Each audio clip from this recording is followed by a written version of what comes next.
Oremos juntos.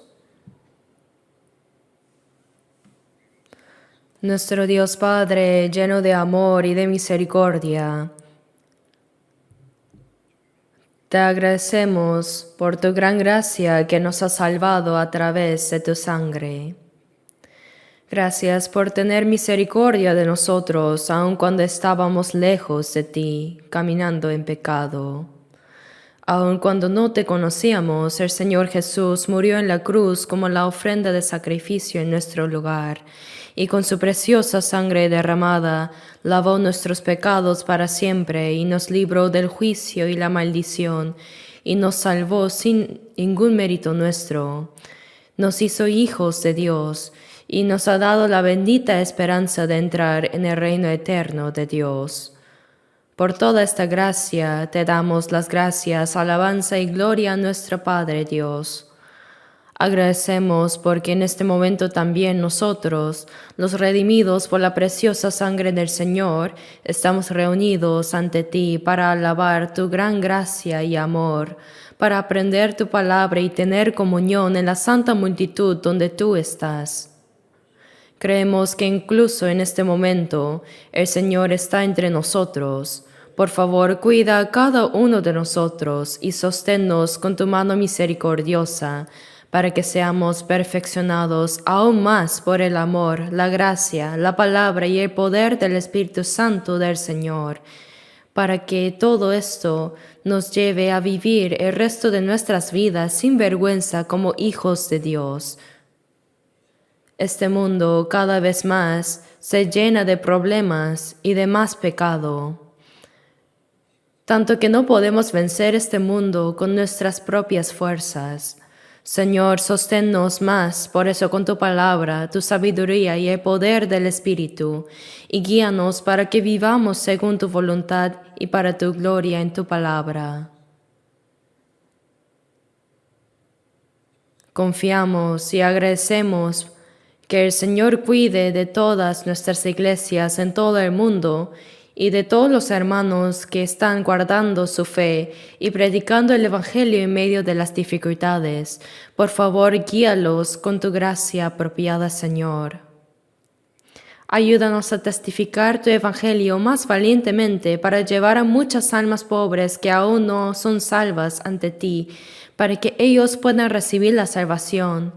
Ayúdanos para hacer esta gran obra, Señor.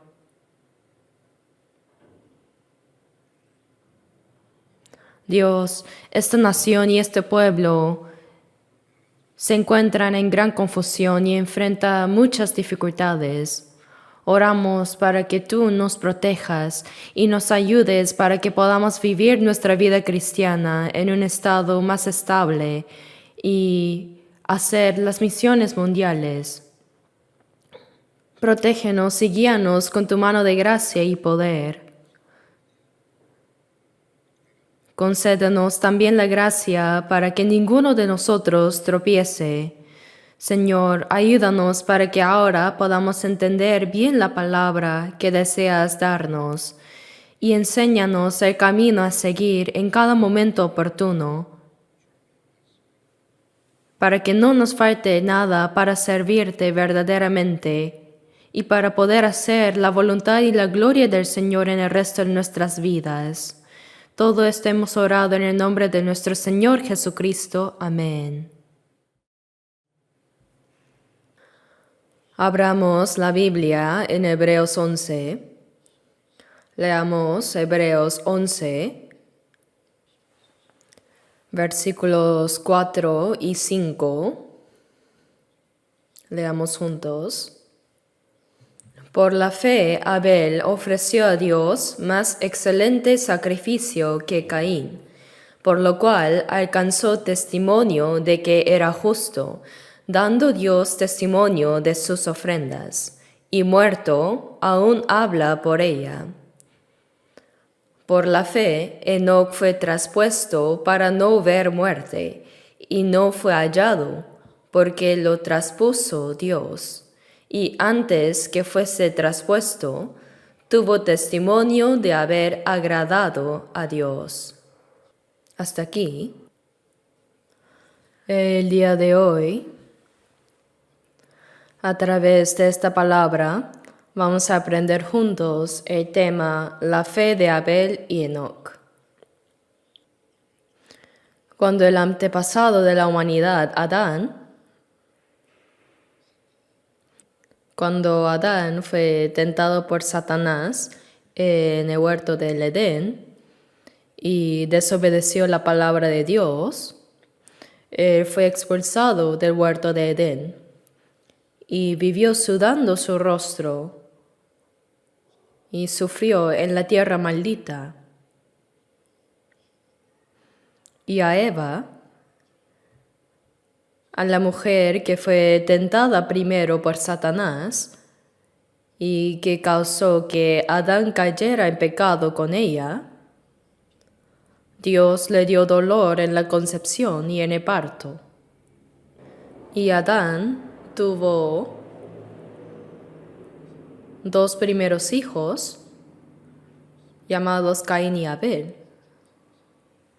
Así en Génesis 4 aparece el contenido de los primeros descendientes de Adán que engendró alejado de Dios. Estos 2 hijos ofrecieron sacrificios a Dios. Por un lado, Caín trajo los frutos de la tierra como ofrenda a Jehová, y Abel trajo los primogénitos de sus ovejas, de lo más gordo de ellas. Y miró Jehová con agrado a Abel y a su ofrenda, pero no miró con agrado a Caín y a la ofrenda suya. Este es un contenido realmente importante. Así que primero, veamos qué tipo de fe tenía Abel, que Dios recibió su sacrificio. Y a través de recibir su sacrificio, Abel obtuvo testimonio de ser justo. Este es el primer pecador que recibió el perdón de sus pecados y fue declarado justo. Ser declarado justo es ser salvo.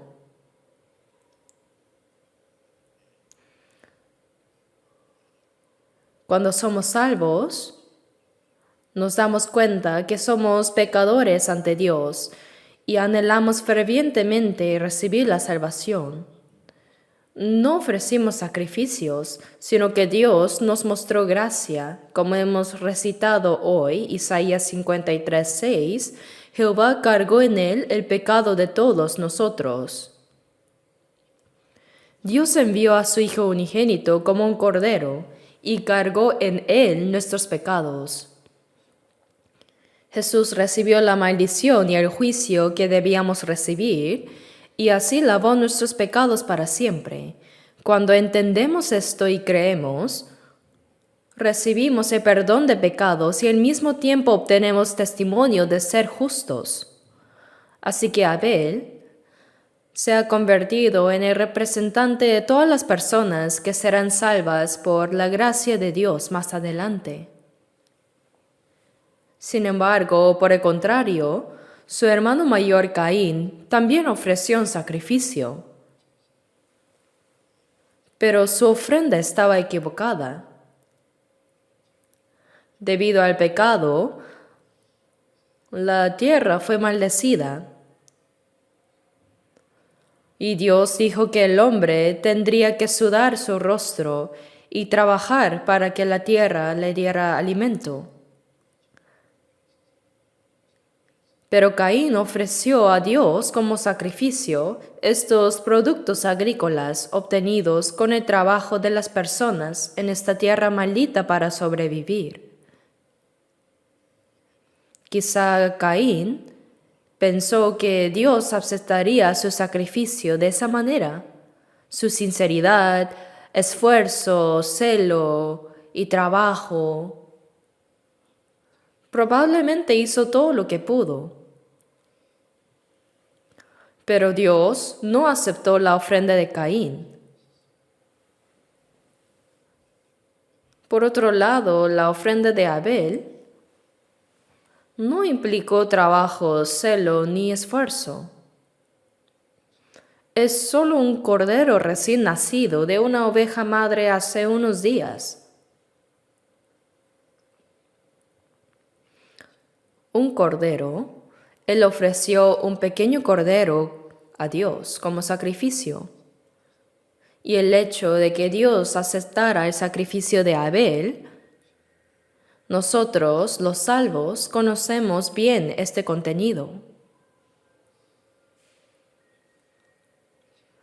Igualmente hay personas que creen en Jesús y desean ir al reino de Dios, pero hay quienes creen y son salvos y van al cielo, mientras que hay quienes creen pero no son salvos y finalmente como Caín son rechazados ante Dios.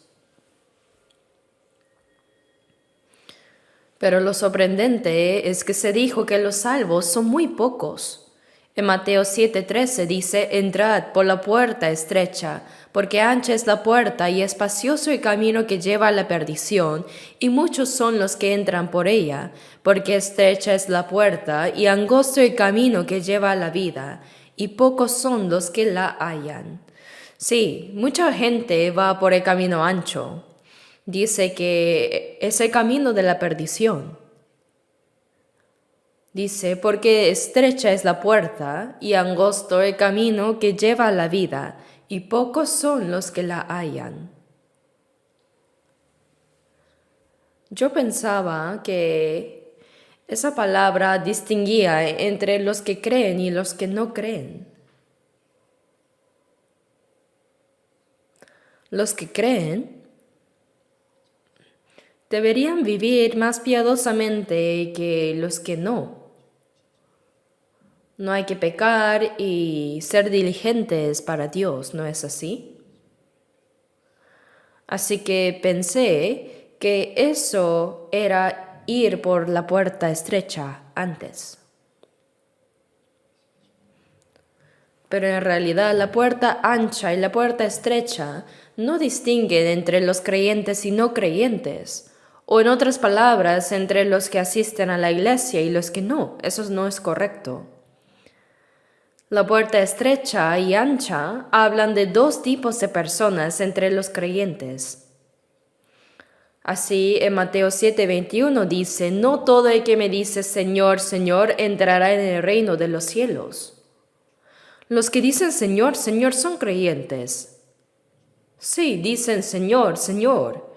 Y no solo oran, sino que también sirven diligentemente, ofrendan y dan todo su trabajo con sinceridad.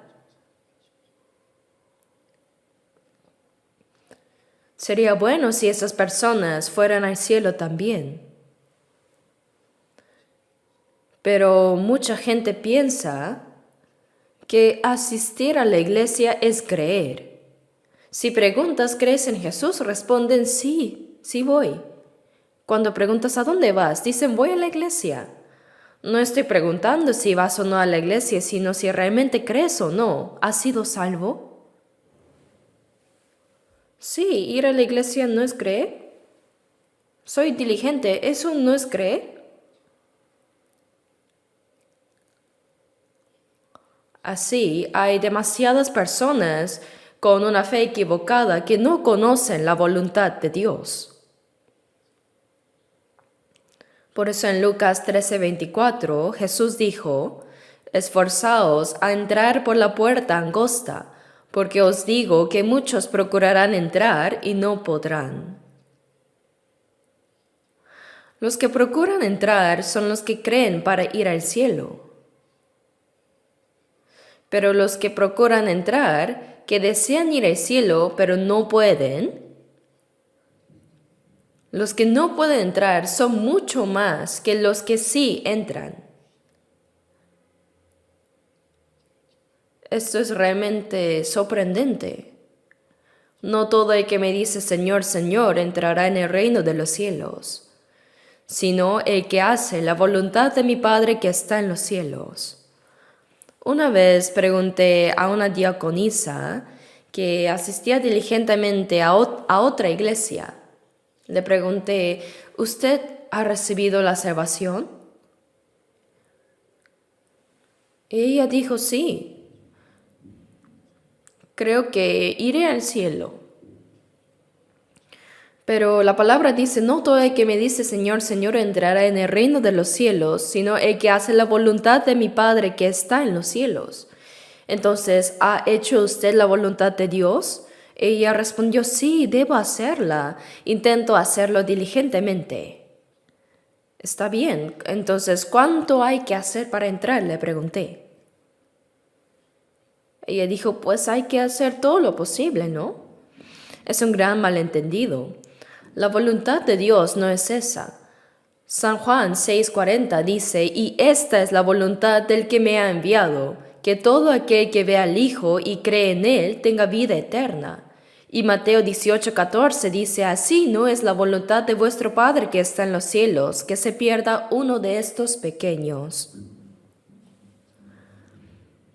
Dijo que no es la voluntad de Dios que ningún pecador, ni siquiera el más pequeño, se pierda ante Dios.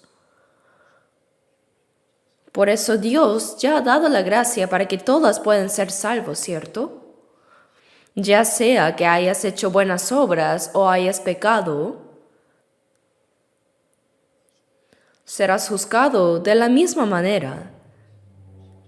Jesús cargó con el pecado de todo el mundo y murió en la cruz. Y en 1 de Juan 2:2 dice, y Él es la propiciación por nuestros pecados. La propiciación significa que nos hicimos enemigos de Dios por el pecado. Romanos 8:7 dice que los designios de la carne son enemistad contra Dios. Es decir, por el pecado fuimos enemigos de Dios. Pero por la muerte de Jesús en la cruz, nosotros que éramos sus enemigos fuimos reconciliados con Dios. Por eso en Colosenses 1:20 dice que hizo la paz mediante la sangre de su cruz. Los que se hicieron enemigos fueron reconciliados con Dios por la muerte de Jesús en la cruz, por el poder de su sangre y por el perdón de los pecados. Ahora, cualquiera que reciba esta gracia de Dios, la gracia significa que Jesús recibió la maldición y el juicio que debíamos recibir. Él murió en la cruz y derramó su sangre para perdonar nuestros pecados para siempre. El amor de Dios es más grande que nuestro pecado. El poder de la sangre del Señor es tal que no hay nadie que no pueda ser perdonado, no importa cuán grande sea el pecado de una persona. Así, en 1 Juan 2:2 dice, y Él es la propiciación por nuestros pecados, y no solamente por los nuestros, sino también por los de todo el mundo.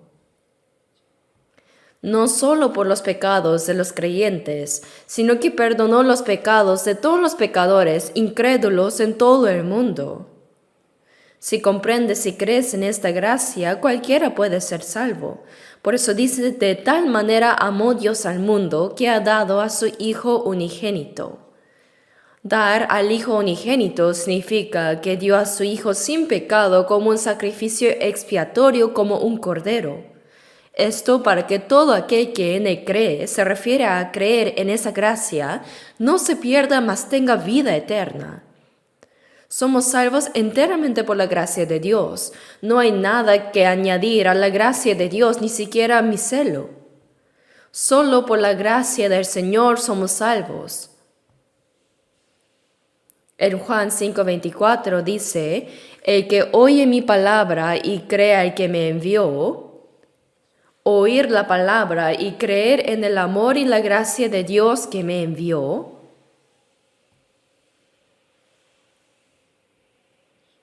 Esa persona tiene vida eterna y no vendrá condenación, mas ha pasado de muerte a vida. Tan pronto como entendemos esta gracia, no solo recibimos el perdón de los pecados, sino, dice, mas ha pasado de muerte a vida. Hay tantas palabras en la Biblia sobre la gracia de Dios, pero es extraño que aún hoy muchas personas digan que creen, pero piensan que ir a la iglesia es creer, que ser diligente es creer bien, y que si son diligentes podrán ir al cielo, y creen que si hacen buenas obras y son diligentes podrán entrar en el cielo, y si no, irán al infierno. Caín ofreció a Dios los mejores productos agrícolas que había cultivado con todo su esfuerzo, sudor y sinceridad. Y probablemente oró diciendo: Dios, he trabajado mucho, me he esforzado y he dado mucho abono para preparar esta ofrenda para ti. Probablemente ofreció lo mejor a Dios, ¿no es así? Dios, en esta ofrenda están toda mi sinceridad, mi celo y todo lo mío. Por favor, acéptala y tengamos una buena relación, Dios. Probablemente habrá orado así.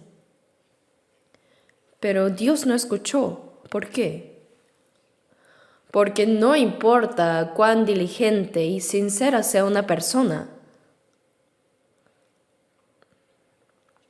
pues fundamentalmente, como se ha convertido en enemigo de Dios por el pecado, Dios no puede aceptar el sacrificio ni la ofrenda de esa persona.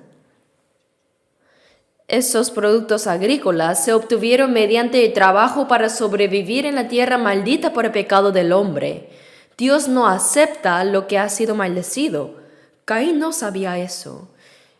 Entonces, ¿cómo lo supo Abel? Por la fe, dice, Abel ofreció a Dios un sacrificio más excelente que Caín. Y obtuvo testimonios de ser justo ante Dios. Pero, ¿cómo ofreció Abel un sacrificio más excelente que Caín?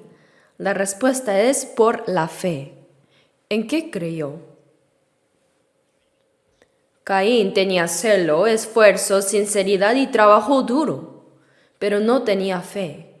La fe no es ser diligente en algo, sino lo importante es en quién creo, en qué creo. Eso es lo importante. Colosenses 1:6 dice: el Evangelio ha llegado hasta vosotros, desde el día que oísteis y conocisteis la gracia de Dios en verdad. Uno cree cuando comprende la gracia de Dios. El que oye mi palabra y crea el que me envió, tiene vida eterna y no vendrá a condenación. Creer no se refiere a mis méritos o buenas obras, sino es creer en lo que Dios ha hecho. También está en nuestro himnario, ¿no?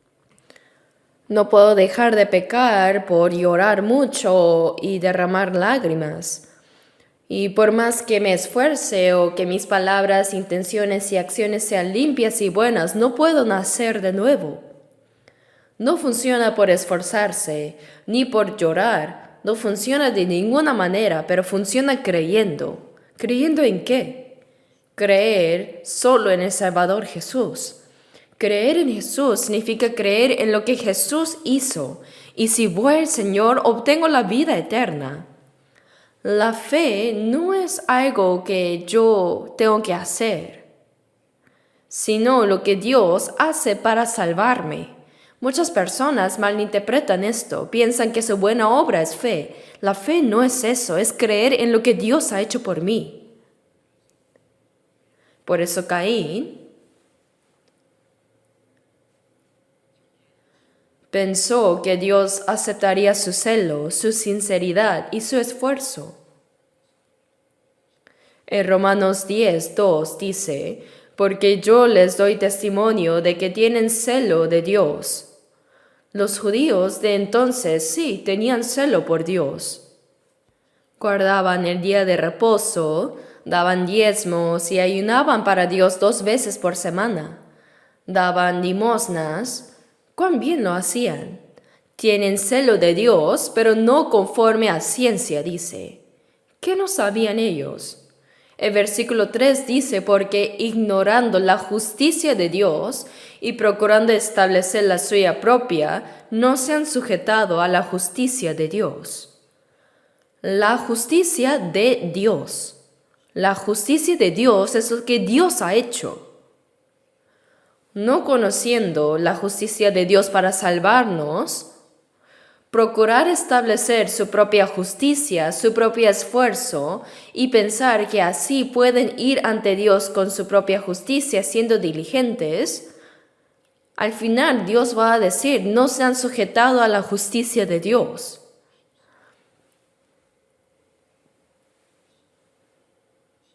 Al procurar establecer su propia justicia diligentemente, no se sujetaron a la justicia de Dios. Las personas que son diligentes de esa manera, sus almas serán rechazadas ante Dios. Eso realmente es un gran problema. Cuando nos damos cuenta, es un hecho muy claro, simple y obvio, pero para aquellos que no lo han comprendido es incomprensible. Algunos creen que ser fervoroso es tener fe verdadera. Ser diligente, orar, intentar vivir correctamente, servir mucho, pero por más que sean diligentes, no tenían conocimiento de la justicia de Dios. Por eso, aunque creen, no conocen la justicia de Dios y confían en su propio fervor, sinceridad y esfuerzo, pensando que Dios aceptará sus obras. Aunque dicen que creen, su fe está equivocada. No están confiando en la gracia de Dios, sino están acercándose con sus propios esfuerzos, sinceridad y voluntad. Por eso Caín representa el ejemplo típico de una persona religiosa que, aunque es fervorosa hacia Dios, no llega a recibir la salvación.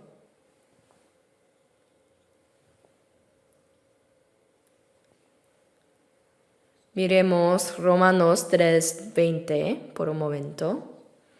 Romanos 3:20. Romanos 3:20. Leamos juntos. Ya que por las obras de la ley ningún ser humano será justificado delante de él, porque por medio de la ley es el conocimiento del pecado. Por las obras de la ley, por cumplir diligentemente la ley, ninguna persona puede ser justificada ante Dios.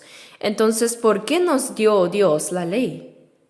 No para que la cumpliéramos diligentemente y nos acercáramos a Él con eso, sino para que reconociéramos nuestro pecado.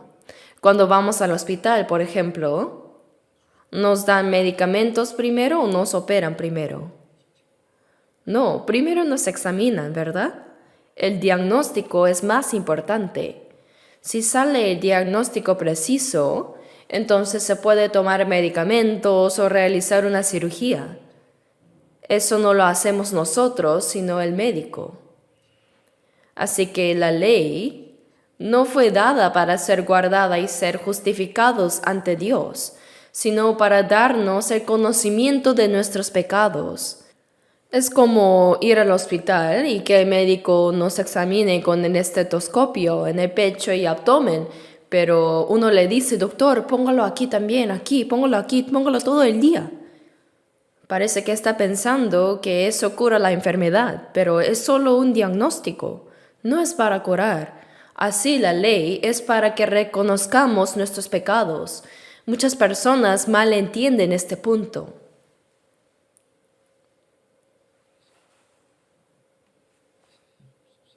Por eso Isaías 64:6 dice, si bien todos nosotros somos como suciedad, quiere decir que nadie es limpio ante Dios, y todas nuestras justicias como trapo de inmundicia. Y caímos todos nosotros como la hoja, y nuestras maldades nos llevaron como viento.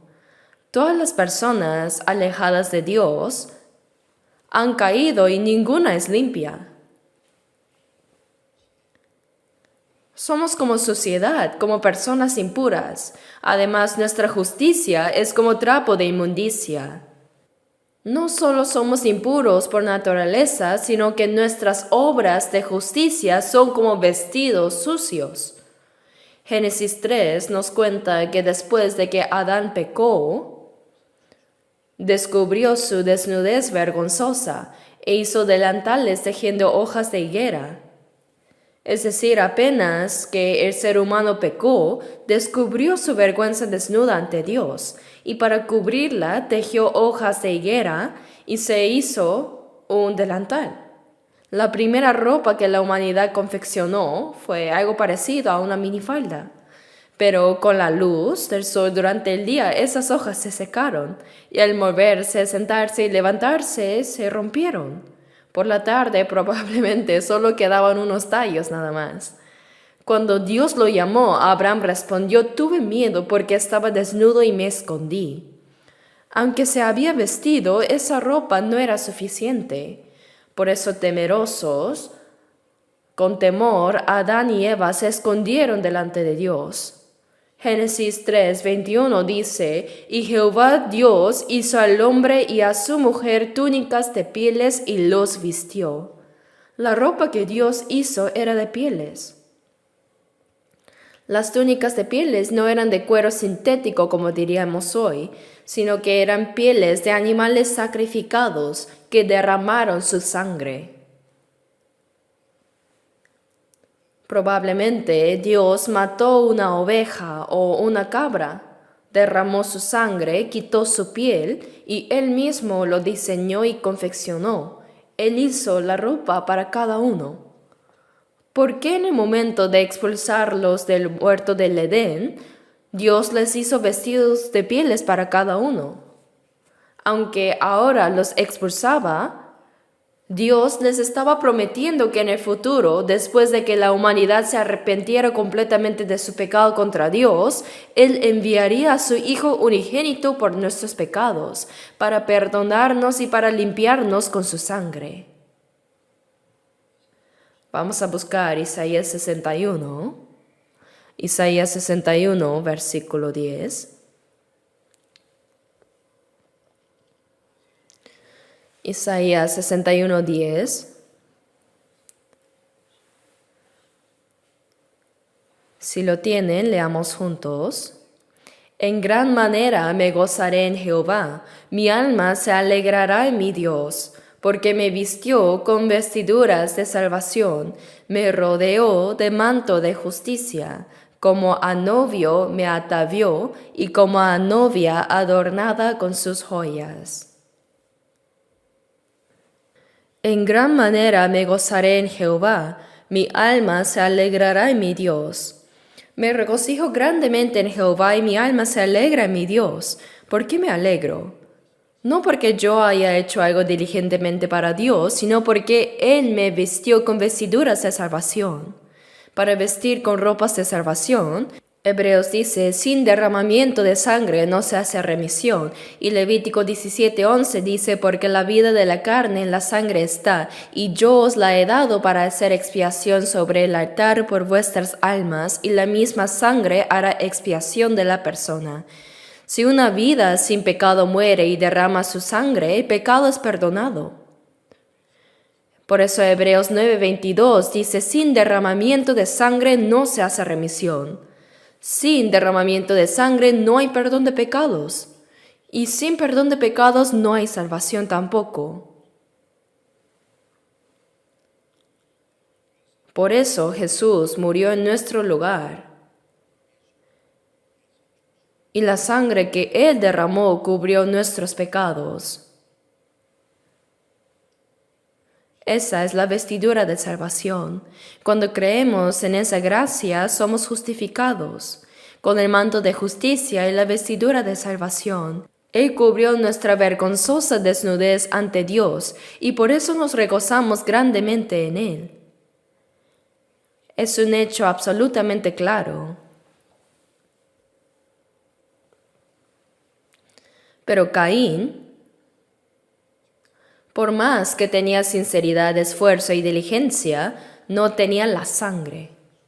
Confiaba plenamente en su propia voluntad y mérito, creyendo que Dios lo aceptaría. Él malinterpretó a Dios. No había sangre en su ofrenda. Por otro lado, Abel no tenía sinceridad, ni esfuerzo, ni diligencia, pero sí tenía la sangre. Entonces, ¿cómo lo supo él? Probablemente lo escuchó de sus padres. ¿Qué es esto que han traído?, habría preguntado. Entonces Adán y Eva le habrían explicado todo. Antes, tus padres, desobedecimos la palabra de Dios y avergonzados nos escondimos en el huerto. Hicimos delantales de hojas de higuera, pero no podían cubrir la vergüenza de nuestro pecado ante Dios, así que nos escondimos avergonzados. Pero Dios mató animales, derramó su sangre y cubrió nuestro pecado. Vimos morir al primer ser vivo, el animal derramó su sangre, Dios quitó su piel y así cubrió nuestra vergüenza. Probablemente valoraban esa túnica de pieles, el último regalo de Dios, y lo habrían contado a sus hijos. Tanto Caín como Abel lo escucharon. Pero Caín simplemente pensó que tal cosa había sucedido nomás, pero Abel comprendió algo crucial, que solo cuando hay derramamiento de sangre, cuando una vida muere en lugar de otra, puede haber perdón de pecados. Por eso Abel sacrificó un cordero, derramó su sangre y lo ofreció como sacrificio a Dios. Dios, por el pecado de mis padres y el mío, no puedo acercarme a ti, pero cuando mis padres estaban desnudos y avergonzados, tú mataste un cordero, hiciste derramar su sangre, hiciste túnicas de pieles para vestirlos. Aquí también mira Dios, ha muerto un cordero inocente. Al ver esta sangre, perdona también mi pecado. Dios debió haberse sorprendido, ¿no? Oh, ¿cómo lo descubrió Abel, este secreto? Sí, claro, entonces lo voy a aceptar. Él había planeado que en el futuro su hijo unigénito moriría por los pecadores y perdonaría los pecados con su sangre. Pero Abel ya lo había entendido. Romanos 10:17 dice: así que la fe es por el oír y el oír por la palabra de Dios. Abel escuchó sobre la gracia de Dios para con sus padres y comprendió lo que significaba ser justificado por la fe. Pero Caín se acercó confiando en su propio esfuerzo, sinceridad y diligencia, mientras que Abel se acercó confiando en la gracia y el perdón y la misericordia de Dios. En Lucas 18, no tengo tiempo para explicar todo, así que lo diré brevemente. Pero en ese capítulo había un fariseo y un publicano. El fariseo fue al templo y la postura de su oración era con las manos levantadas, mirando al cielo. Y él dijo: Dios, te doy gracias porque no soy como los otros hombres, ladrones, injustos, adúlteros, ni aun como este publicano. Ayuno 2 veces a la semana, doy diezmos de todo lo que gano. Lo que decía era cierto. Era mucho más justo que otras personas, pero por el contrario, el publicano, dice, estando lejos, no quería ni aun alzar los ojos al cielo, sino que se golpeaba el pecho diciendo: Dios, sé propicio a mi pecador. Pero Jesús dijo que éste descendió a su casa justificado antes que el otro. ¿Por qué? Porque el fariseo era mucho más justo. El fariseo confió en su propia justicia y mérito, mientras que el publicano confió en la gracia misericordiosa de Dios. Hay muchas palabras así en la Biblia. En San Juan 1:29 dice que Juan el Bautista, quien nació 6 meses antes que Jesús para dar testimonio de él, proclamó diciendo: He aquí el Cordero de Dios que quita el pecado del mundo. Dios cargó sobre él el pecado de todo el mundo. E Isaías 53:6 dice: Mas Jehová cargó en él el pecado de todos nosotros. Todos los pecados del mundo, mi pecado, tu pecado, nuestros pecados, fueron cargados por Jesús. Él recibió el juicio en nuestro lugar, derramó su sangre y perdonó eternamente nuestros pecados. No hay otra gracia por la que podamos ser salvos.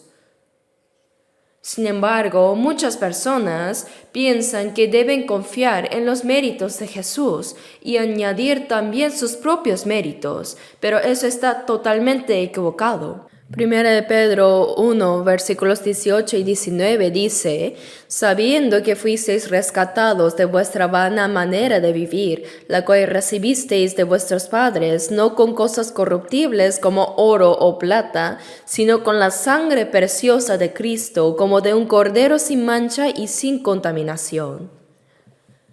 Hemos sido salvados solo por la preciosa sangre de Cristo. ¿Quién me puede dar perdón? Solo de Jesús la sangre. Cantaré por la eternidad solo de Jesús la sangre, ¿verdad? Romanos capítulo 3. Busquemos juntos. Romanos 3, 24. Romanos 3, 24.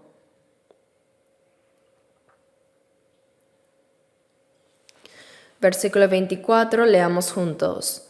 Siendo justificados gratuitamente por su gracia, mediante la redención que es en Cristo Jesús. Mediante la redención que es en Cristo Jesús. La redención significa pagar el precio del pecado en nuestro lugar. Perdonar el pecado muriendo en nuestro lugar. Mediante la redención que es en Cristo Jesús, por la gracia de Dios hemos sido justificados gratuitamente. Justificados gratuitamente. Por eso Abel, confiando en la gracia de Dios y en la sangre del Cordero, fue justificado ante Dios. Mientras que Caín, confiando en sus propios méritos, diligencia y buenas obras, no fue justificado ante Dios. Esta es realmente una cuestión importante para todos nosotros. Esta simple verdad determina si obtendremos la vida eterna o si, aún creyendo superficialmente, iremos al infierno. Muchas personas creen, sí, pero no tienen un momento de salvación. Los pastores no hablan suficientemente sobre la necesidad de nacer de nuevo, sobre la necesidad de entender la gracia de Dios y experimentar la salvación verdadera. Piensan que por asistir fielmente a la iglesia ya creen y ya son salvos. Pero yo recibí la salvación en 1962. Si alguien decía que había sido salvo, yo le consideraba soberbio antes. Y si alguien decía que había nacido de nuevo, yo me sorprendía más. O sea, ¿cómo él puede saber? Solo Dios sabe. Pero cuando el pastor Billy Graham realizó un seminario de la Biblia en la plaza de Yoido, se reunieron 1 millón de personas y él era realmente un hombre renacido. Y su mensaje era, los cristianos deben nacer de nuevo, diáconos, ancianos, todos deben nacer de nuevo. Lo enfatizaba tan fuertemente, decía que debían ser salvos. Pero desde entonces todos dicen que ya están salvos. ¿Desde cuándo? Preguntas y ellos responden desde que comenzaron a creer, desde que empezaron a ir a la iglesia. No son precisos y pasan por encima del tema vagamente. Todos dicen que ya son salvos, pero es completamente falso. Es una trampa del diablo pasar por alto la cuestión más importante de la salvación. El diablo impide que crean en este secreto tan importante. La salvación que hemos recibido es por la sangre de Jesucristo, por la cual recibimos el perdón de pecados, somos justificados y obtenemos la vida eterna. Recibir perdón de pecados, ser salvo, nacer de nuevo, obtener vida eterna son expresiones equivalentes. Es como decir se casó o se desposó, significan lo mismo. Pero hay quienes las consideran cosas separadas, diferentes. La salvación que hemos recibido tiene garantía absoluta. Jesús está orando por nosotros ahora mismo. Él vive como garantía ante Dios, mostrando su sangre por la cual nuestros pecados han sido perdonados. La salvación que hemos recibido, hermanos, es segura, eterna. Tiene la garantía absoluta.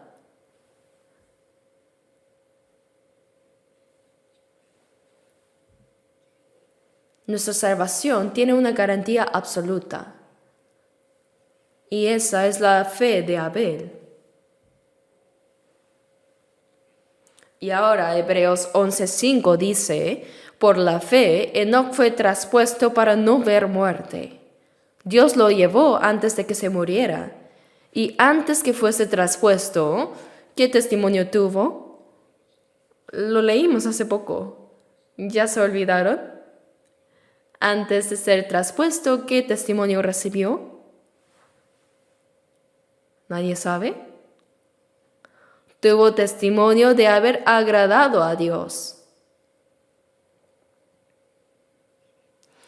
Abel representa a alguien justificado por la fe y Enoc representa a alguien que vivió por fe confiando en Dios y fue llevado por Dios. Pero antes de ser llevado, dice que tuvo testimonio de haber agradado a Dios. Nosotros, que hemos sido justificados por la fe como Abel, sin ningún mérito nuestro, ahora vamos ante Dios. Pero antes de ir delante de Dios, también debemos recibir un testimonio, ¿verdad? ¿Qué testimonio? ¿Qué testimonio tenemos que recibir? ¿Cómo? ¿No van a decir nada? El testimonio de haber agradado a Dios. Hebreos 11,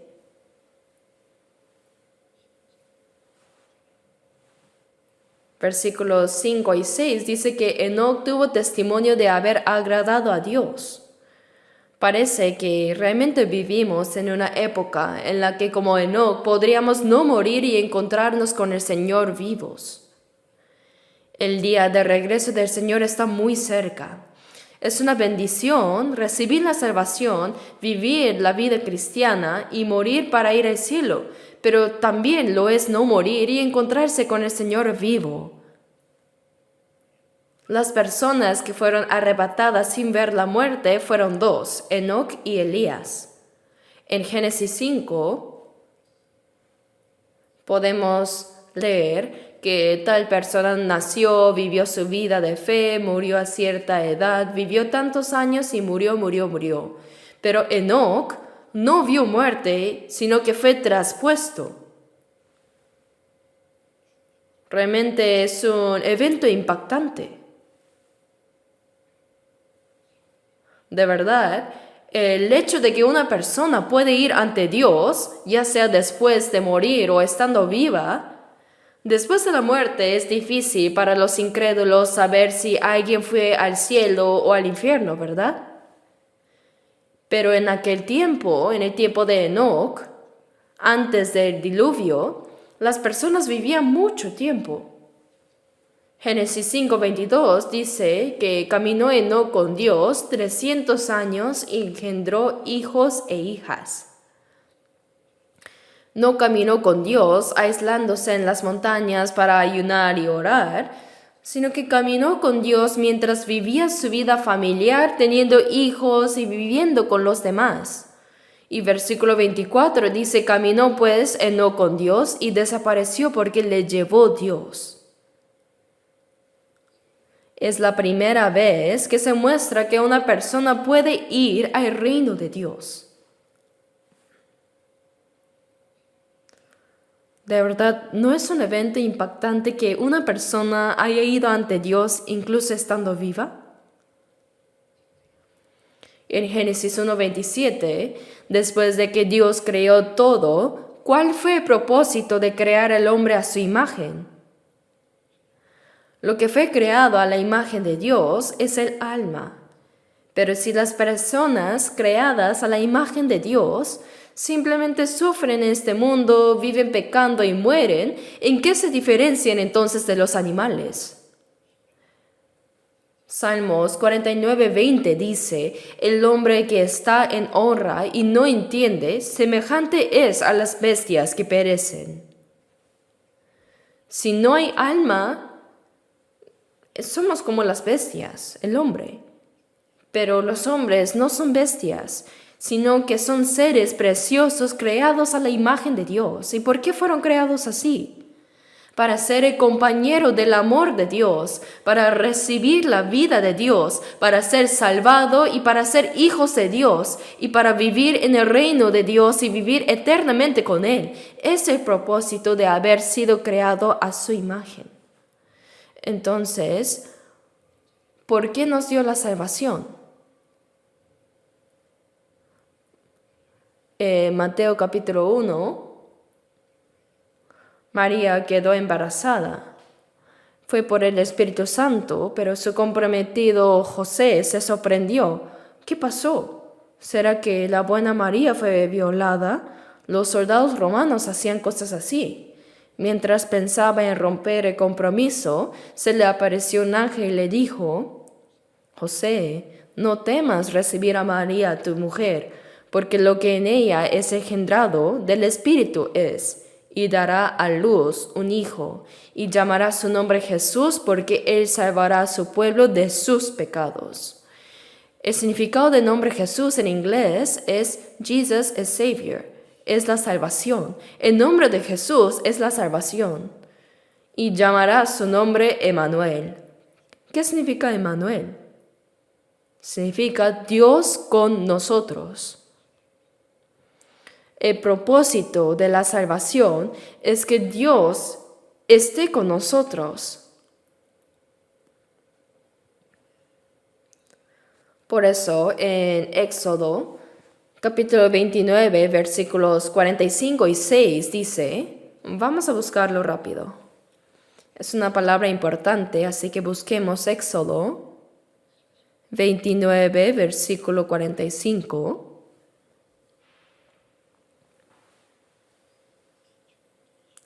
Éxodo 29, versículo 45 y 6, se los leo. Y habitaré entre los hijos de Israel, y seré su Dios.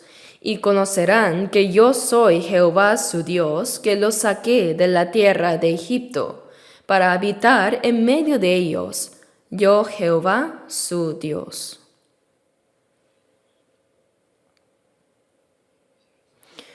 Aunque el pueblo de Israel era el pueblo escogido por Dios, ellos bajaron a Egipto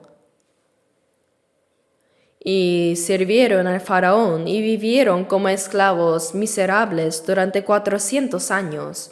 ¿Qué significa eso? Que aunque el hombre es un ser precioso creado a la imagen de Dios, cayó antes de servir a Dios. No sirve a Dios, no tiene descanso tampoco en su corazón, ni esperanza. Mientras que los israelíes sufrían en Egipto haciendo ladrillos, ¿sabían que las pirámides fueron hechas por los judíos? Cuando el primer ministro israelí, llamado Rabín, fue a Egipto para una cumbre de paz, dijo, ¿saben quiénes hicieron esas pirámides? Muchos todavía no lo saben. Nuestros antepasados las hicieron cuando fueron esclavos aquí durante 400 años. Rabín dijo eso. Y es cierto, en un libro de historia que leí, decía que cuando los israelíes eran esclavos durante 400 años, construyeron esas pirámides y las ciudades de almacenaje como Ramsés. Ellos hicieron ese arduo trabajo.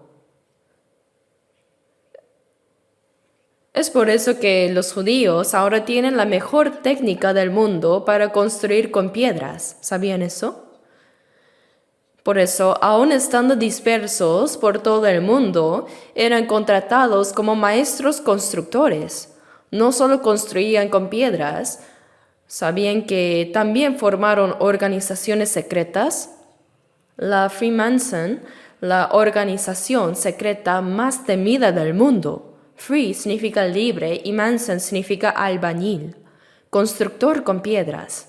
No solo construían con piedras, sino que mientras lo hacían formaban organizaciones clandestinas. Fue así como comenzaron el movimiento de independencia de Israel. Incluso hoy en día la masonería existe como una sociedad secreta. Es la organización subterránea más temida del mundo. Ahora al final quieren conquistar el mundo. Los judíos que durante unos 2000 años fueron perseguidos y expulsados por todo el mundo rechinan los dientes queriendo vengarse. ¿Cómo piensan vengarse? ¿Acaso matarán a todos en el mundo? No, van a construir un mundo gobernado por los judíos. Esto no es una teoría, sino que ya está en marcha. Da miedo. ¿Sabían de esto? En fin, esos constructores de piedra vivieron miserablemente como esclavos durante 400 años sin servir a Dios. Ellos estaban sirviendo al faraón sin descanso ni paz.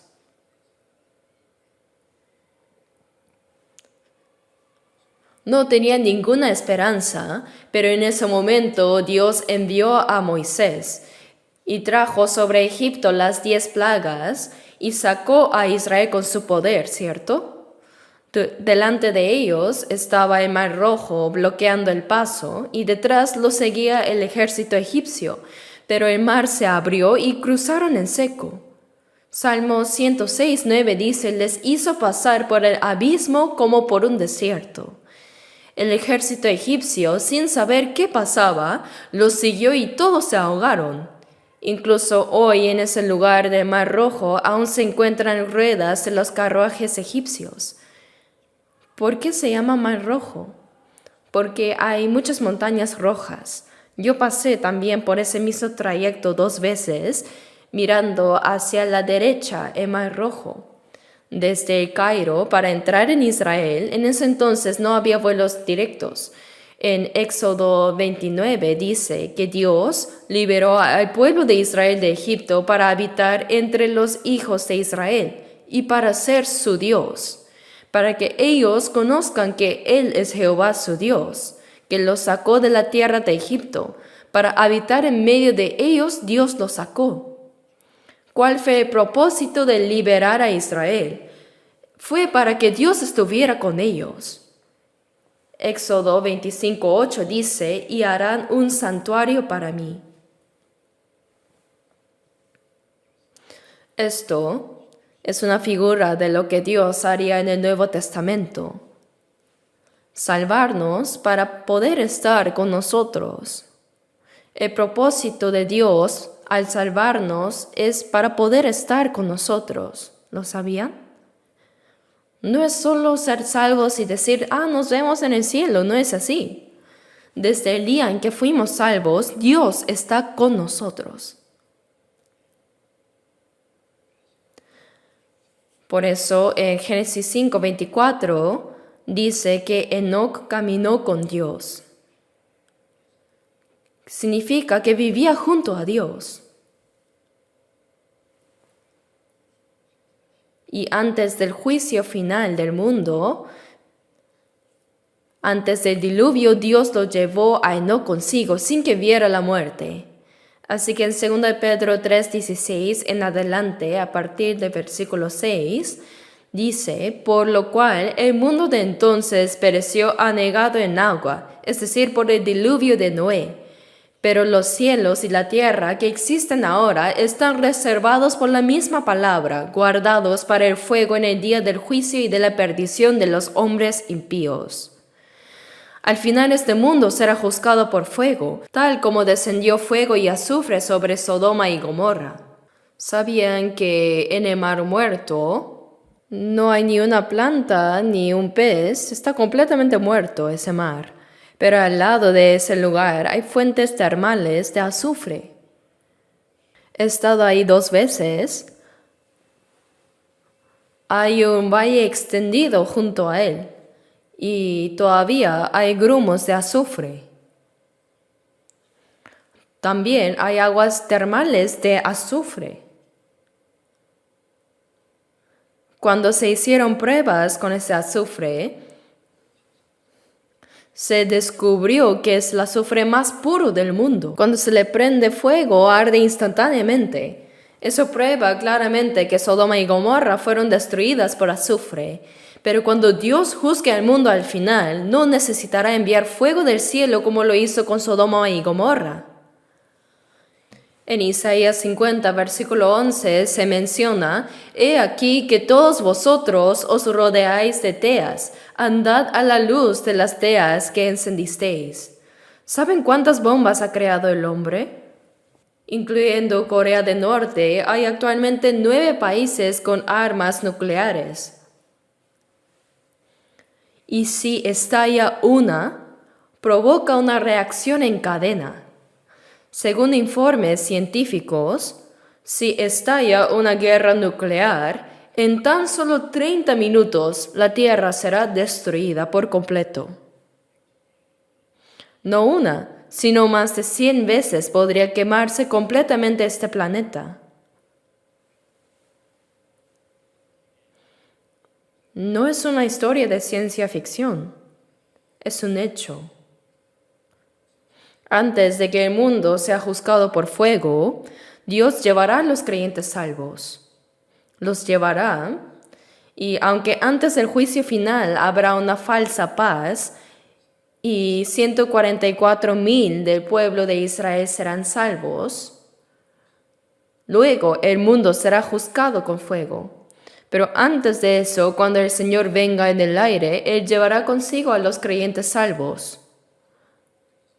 Así como Enoc fue llevado antes del juicio por agua, esto es una figura de cómo los salvos serán llevados antes del juicio final por el fuego. Y en Mateo 24:40 dice: «Entonces estarán 2 en el campo, el uno será tomado y el otro será dejado. 2 mujeres estarán moliendo en un molino, la una será tomada y la otra será dejada». Y Lucas 17:34 dice: «Estarán 2 en una cama, el uno será tomado y el otro será dejado». Ya sea que estén trabajando en el campo, preparando comida en casa o durmiendo profundamente, los creyentes salvos serán llevados. Al instante serán llevados. En inglés se dice rapture, arrebatamiento. Serán llevados. Pero los que son dejados serán dejados para siempre.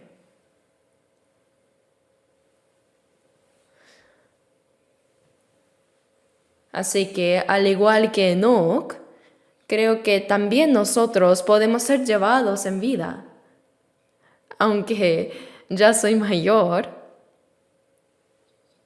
siento que el Señor vendrá mientras aún esté vivo. Así que vamos juntos.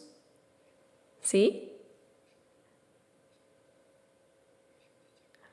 Mis hermanos siempre me dicen: «Pastor, no se vaya primero, vámonos juntos». Claro, vayamos juntos, vivamos juntos y vámonos juntos, ¿sí?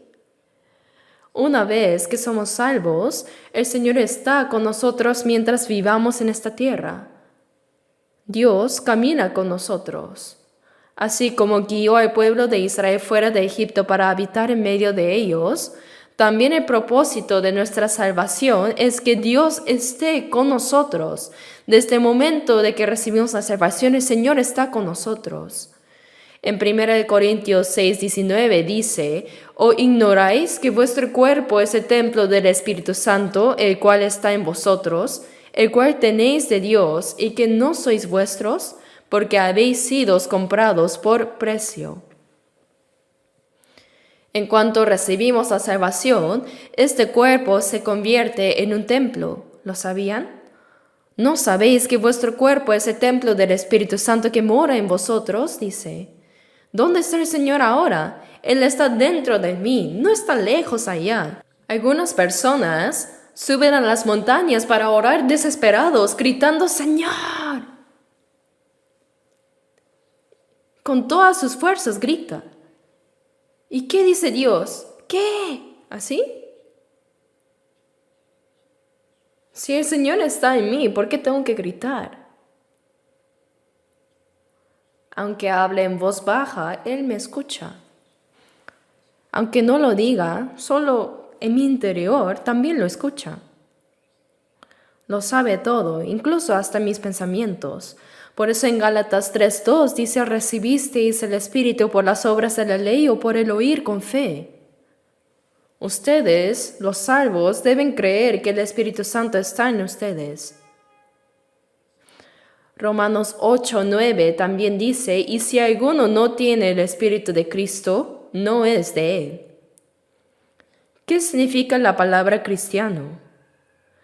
Se le llama cristiano al que cree en Jesús, pero no deberíamos usar esa palabra a la ligera. La señorita Park o la señorita Kim, ellas son cristianas fieles, dicen. Pero si no viven como tales, no deberían llamarles así. La persona que no tiene el Espíritu de Cristo no le pertenece. Ser cristiano significa que Cristo vive dentro de ti. Romanos 8:14 dice: porque todos los que son guiados por el Espíritu de Dios, estos son hijos de Dios. Si creo que el Espíritu de Dios está en mí, entonces vivo siendo guiado por Él. Vivo junto con el Señor.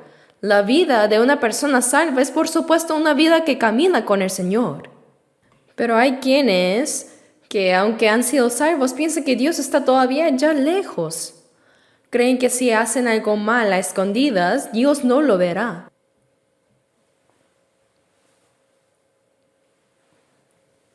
Señor, hoy, quédese tranquilo en casa, por favor, ¿ya? Porque hoy voy a ir a un lugar que probablemente no sea de tu agrado. Así que por favor, quédese en casa, por favor. ¿Y qué diría Jesús?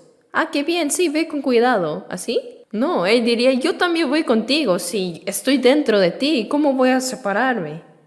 ¿Cómo podrían llevar al Señor con ustedes a un club, a moverte al ritmo de la música, a salir a beber con los incrédulos, simplemente para pasar el rato y divertirse? Hermanos, la vida cristiana consiste en creer que el Señor está con nosotros y caminar con Él.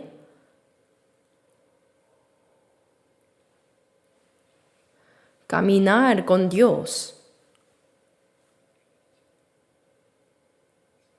El Señor está conmigo. ¿Conocen Gálatas 2:20, cierto? Dice: con Cristo estoy juntamente crucificado. Quiere decir que cuando el Señor murió, yo también morí, porque Él cargó con mis pecados. No solo murió el pecado, sino yo también. Con Cristo estoy juntamente crucificado. El Señor en la cruz quitó por completo mi pecado, y ya no vivo yo, mas vive Cristo en mí.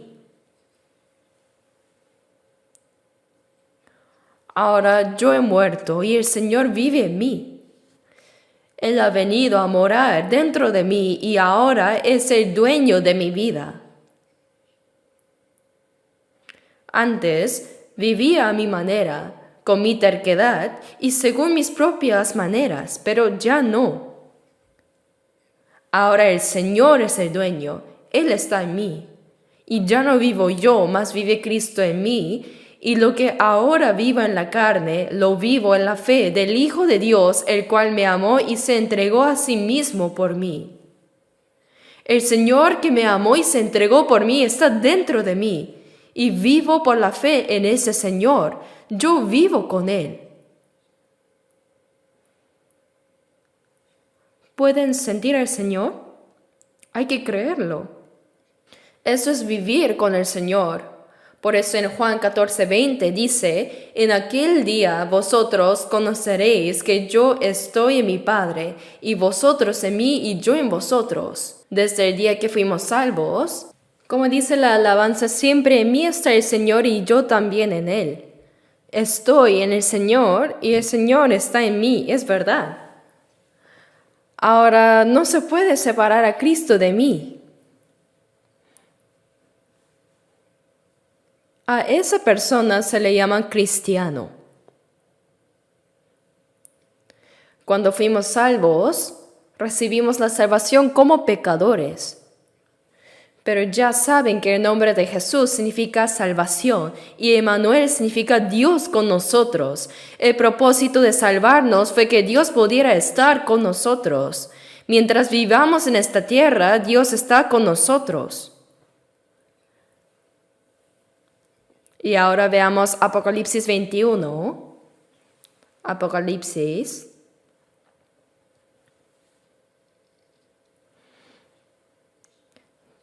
Capítulo 21.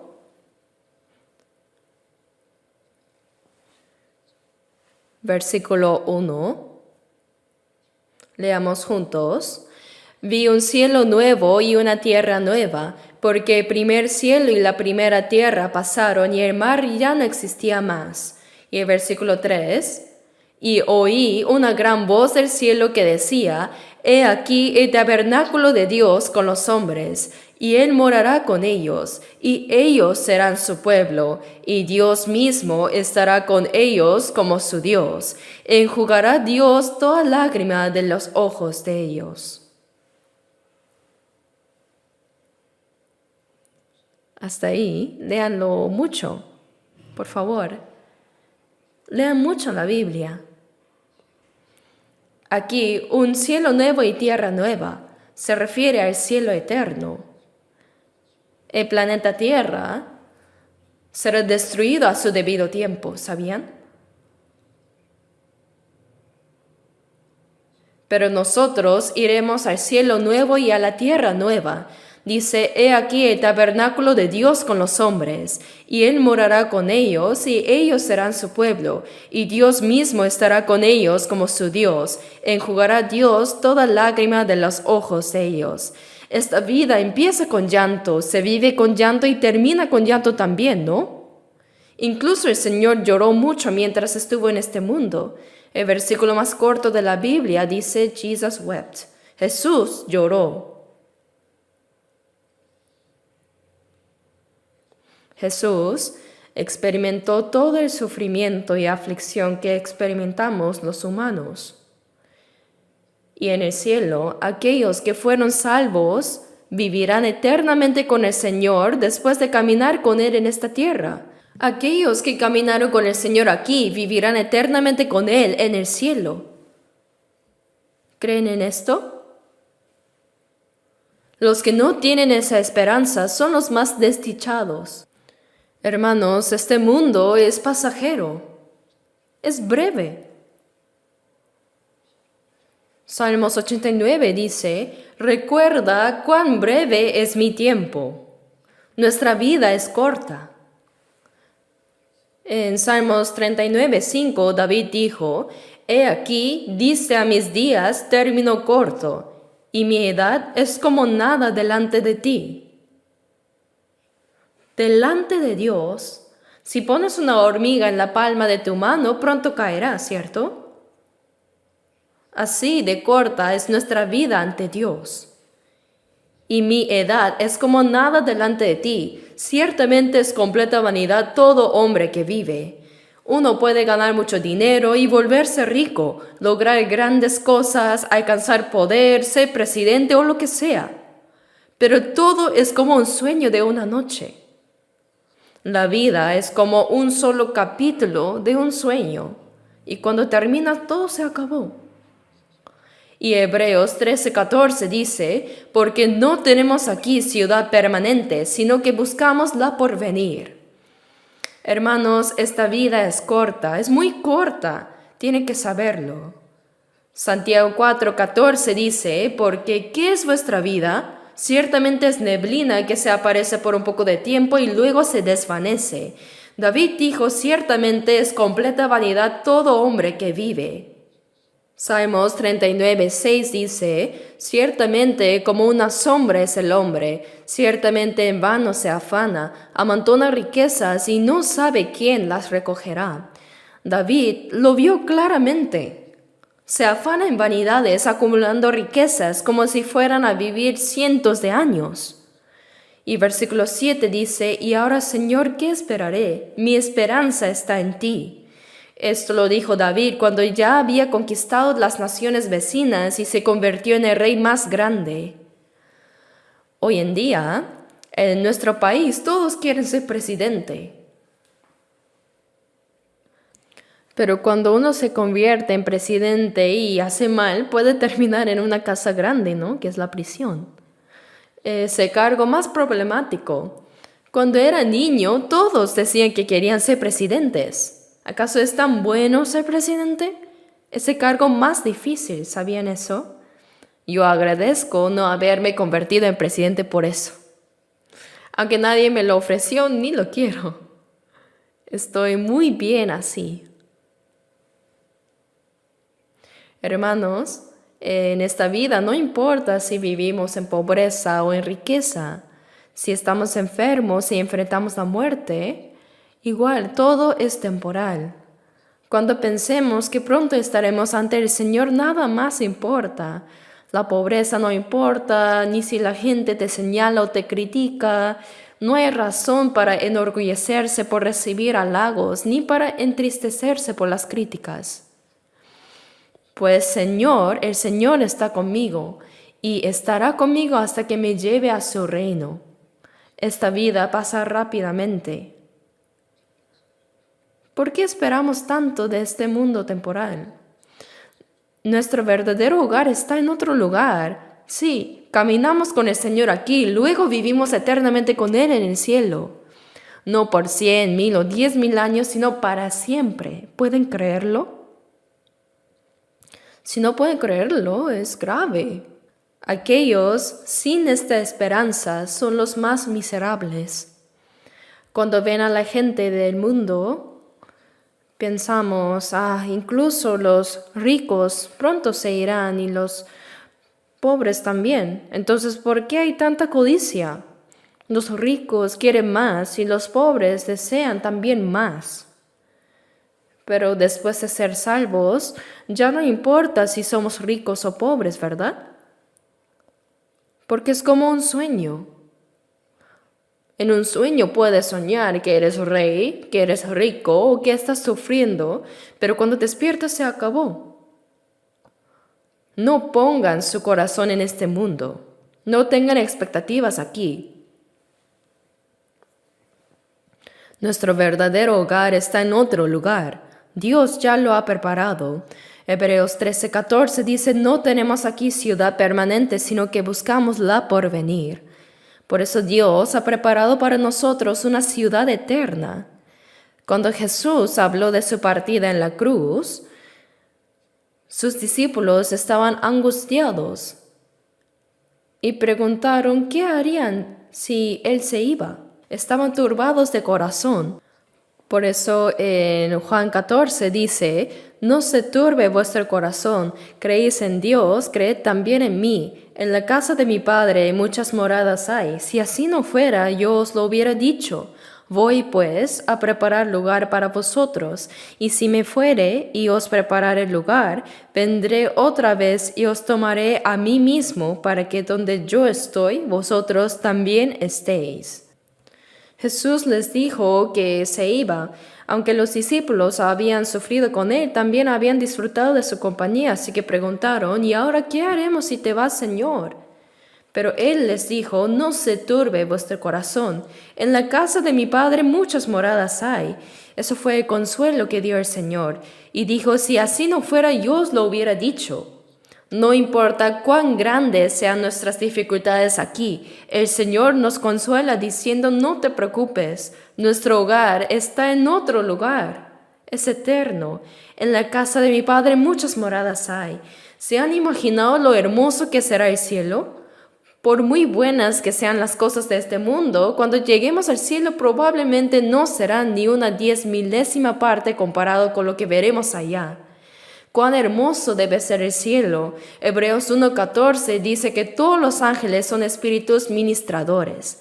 1/3 de los ángeles cayó junto con Lucifer y se convirtieron en demonios y mensajeros del infierno, pero aún quedan 2/3 sirviendo a Dios. Por eso Hebreos 1:14 dice, no son todos espíritus ministradores y enviados para servicio a favor de los que serán herederos de la salvación. Así los ángeles son servidores de los salvos. ¿Lo sabían? ¿Sabían que a cada persona salva se le asigna un ángel guardián? Sí, debemos creerlo. Dios no nos dice cosas que no estén en la Biblia.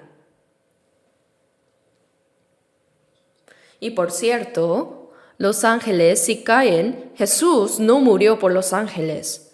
Aunque ellos caigan, no hay salvación para ellos. Es porque el propósito por el cual Dios creó a los ángeles y el propósito por el cual creó al ser humano son distintos. Nosotros somos hijos de Dios, pero los ángeles no pueden convertirse en hijos de Dios. Ellos son espíritus ministradores. Nosotros, los salvos, somos la esposa de Cristo y los ángeles no pueden ser la esposa de Cristo. Por eso ellos desean mirar detenidamente la salvación que hemos recibido. Ellos la anhelan y la consideran maravillosa. Les parece increíble la salvación. Por eso el cielo es un lugar donde viviremos eternamente con Dios. Y aquí, en la tierra, es donde los salvos caminan con el Señor. Debemos caminar con Él. Veamos Miqueas 6. Debemos terminar ya. Busquemos Miqueas 6, versículo 8. Oh hombre, Él te ha declarado lo que es bueno, ¿y qué pide Jehová de ti? Solamente hacer justicia y amar misericordia y humillarte ante tu Dios. Dice, oh hombre. Esas palabras son para los salvos. El Señor te ha declarado lo que es bueno. ¿Y qué pide Jehová de ti? Solamente hacer justicia. Esta es la voluntad de Dios. Y también te pide amar misericordia y humillarte ante tu Dios. Que caminemos humildemente con el Señor. Eso es lo que Dios considera bueno. Los que han sido salvos deben ahora caminar con Dios. En Mateo 28:20, cuando Jesús ascendió al cielo, dijo, «He aquí yo estoy con vosotros todos los días hasta el fin del mundo». Mientras los salvos vivamos, el Señor prometió estar con nosotros hasta el fin del mundo. Isaías 41:10 dice, no temas porque yo estoy contigo. Jesús dijo que jamás nos dejará solos.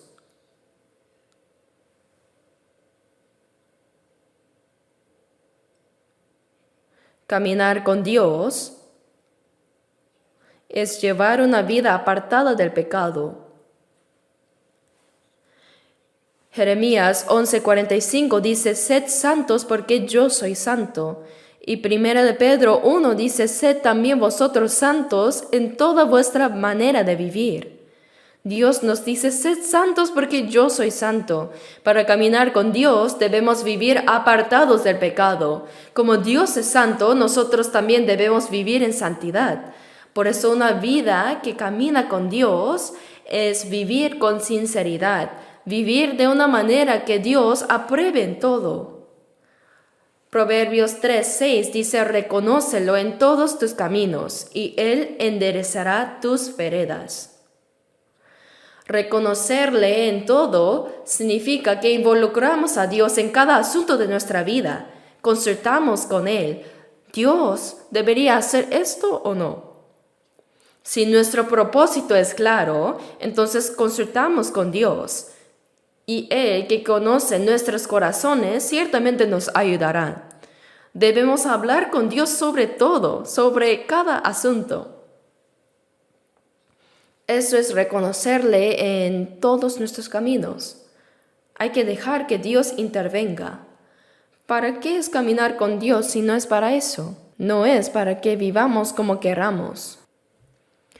Marcos 7:6 dice, este pueblo de labios me honra, mas su corazón está lejos de mí. Cualquiera puede decir cosas con la boca, ¿no?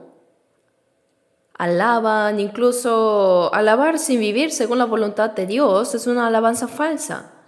Lucas 6:46 dice, ¿por qué me llamáis Señor, Señor, y no hacéis lo que yo digo? Decir Señor, Señor con los labios, pero no vivir conforme a su palabra es despreciar a Dios. Si el Señor está con nosotros, debemos honrarlo y hacerlo feliz. Si hacemos feliz al Señor, Él nos ayudará para que nosotros también podamos estar felices. Así es.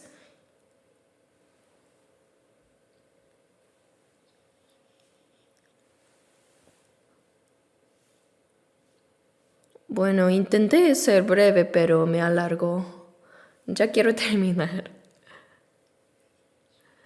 Cuando Jesús fue bautizado y salió del agua, en Mateo 3:17 dice, y hubo una voz de los cielos que decía, este es mi Hijo amado en quien tengo complacencia. Esta declaración, más que solo ser para Jesús, también es para los creyentes salvos. Veamos un versículo más. San Juan 8, versículo 29. 8, versículo 29. Leamos juntos. Porque el que me envió conmigo está. No me ha dejado solo el Padre, porque yo hago siempre lo que le agrada. Aquí Jesús dijo, el que me envió está conmigo. No me ha dejado solo, porque yo siempre hago lo que le agrada. Jesús, como el Hijo unigénito, vino a este mundo y vivió 33 años. Y siempre hizo lo que agradaba a Dios. Por eso Dios no lo dejó solo. La vida de caminar con Dios es la vida que alegra a Dios siempre. Efesios 5:10 dice, comprobando lo que es agradable al Señor. Hay que comprobarlo. Debemos buscar y probar lo que le agrada a Dios. Esa debe ser la meta de nuestras vidas. Por eso, Gálatas 1:10 dice, pues busco ahora el favor de los hombres o el de Dios, o trato de agradar a los hombres, pues si todavía agradara a los hombres, no sería siervo de Cristo.